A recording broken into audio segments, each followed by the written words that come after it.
I guess I have a history of working on distressed characters who kick a lot of ass. I guess I started at Radical back in, I think it was either 99 or 2000, where we made an incredible, well, we made two Hulk games. We made a Hulk game in 2003, which tied into the Ang Lee movie. But the game where things really came alive there was we followed that up with Incredible Hulk Ultimate Destruction, which I think is a game which people still look on pretty fondly today. It was a really fun open world superhero game, very interactive, lots of destruction, lots of physics, lots of systems simulating the world. It's a really fun game. Game developers play their game a lot during development, and often when they finish a game, they're kind of sick of it. It's like they've been eating the same food again and again and again. Like, I never want to have that again.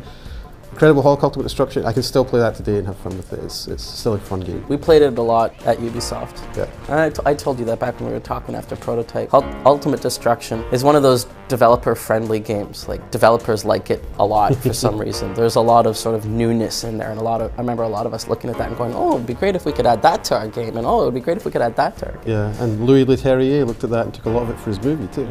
I think Hulk is a really simple idea at the core, you know, like, emotionally he's simple, you know, angry man can hit things, like there's something everyone can relate to there as long as they're over 2 years old. There was also a great opportunity in the open world to kind of add value to the sort of interactions you can have. Weaponization was a big hit in that game, so not just having Hulk as a big dumb brute, but having him as a character who grab things, pound them, smash them, rip them apart, and make new things out of that. And that was a really kind of fun way to add life and interaction to the world. So I think ultimately it was kind of a fun sandbox to run around in and get a permission slip to do whatever you wanted, because you're that character. Sorry, cars as boxing gloves, man. That's it. That was what it was all about. After that, we moved on and we made Prototype. Again, a distressed, troubled character who's got a lot of physical power, really interesting way to navigate the world. That one was a little bit more difficult to make, and Hulk is a very focused game. Like, there's only certain things that Hulk did, and I think we added a lot more to the game with Prototype in terms of things that the character could do. Looking back between the two of them, there's something simpler about Hulk which is easier to appreciate, which I think gave us a great focus as a developer. So I'd say out of the two of them, I'm definitely proud of both games, but there's something very elegant about the nature of the Hulk game which gives me a certain fondness for it. I think it was also kind of an easier game to make at that level because some of the choices were taken away from us, and it helped us really hit the things that we could do really hard and forget about things that, taking on things that maybe we shouldn't have done.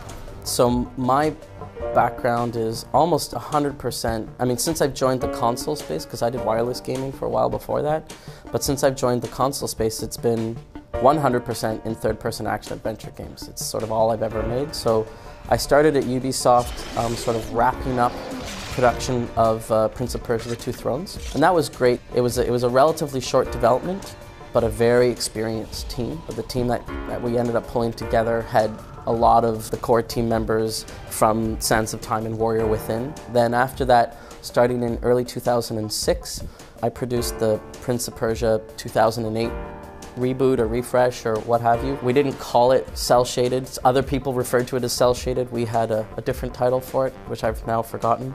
But that was the stylized, visual style Prince of Persia with Elika as the partner character.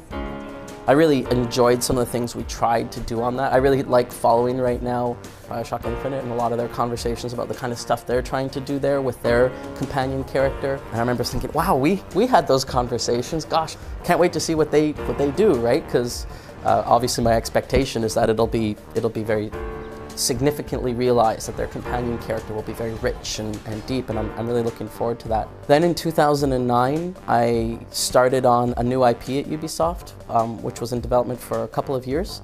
Ultimately, that new IP didn't work out. We ended up shelving that, and I stuck around at Ubisoft for a little bit, and then I joined here. I spent the last couple of years before coming here working at Epic Games, and that's the home of the Unreal Engine, among other things. So, you know, here we are working in Unreal, working in an open world game. There's a bunch of familiar faces involved with this project from my history as well. Like, I knew you before I came here. I also knew Ames Kirshen, our executive producer, because I worked with him back when we did the Incredible Hulk Ultimate Destruction over at Radical. We're kind of hired, I suppose, to some degree because of our past and our credentials.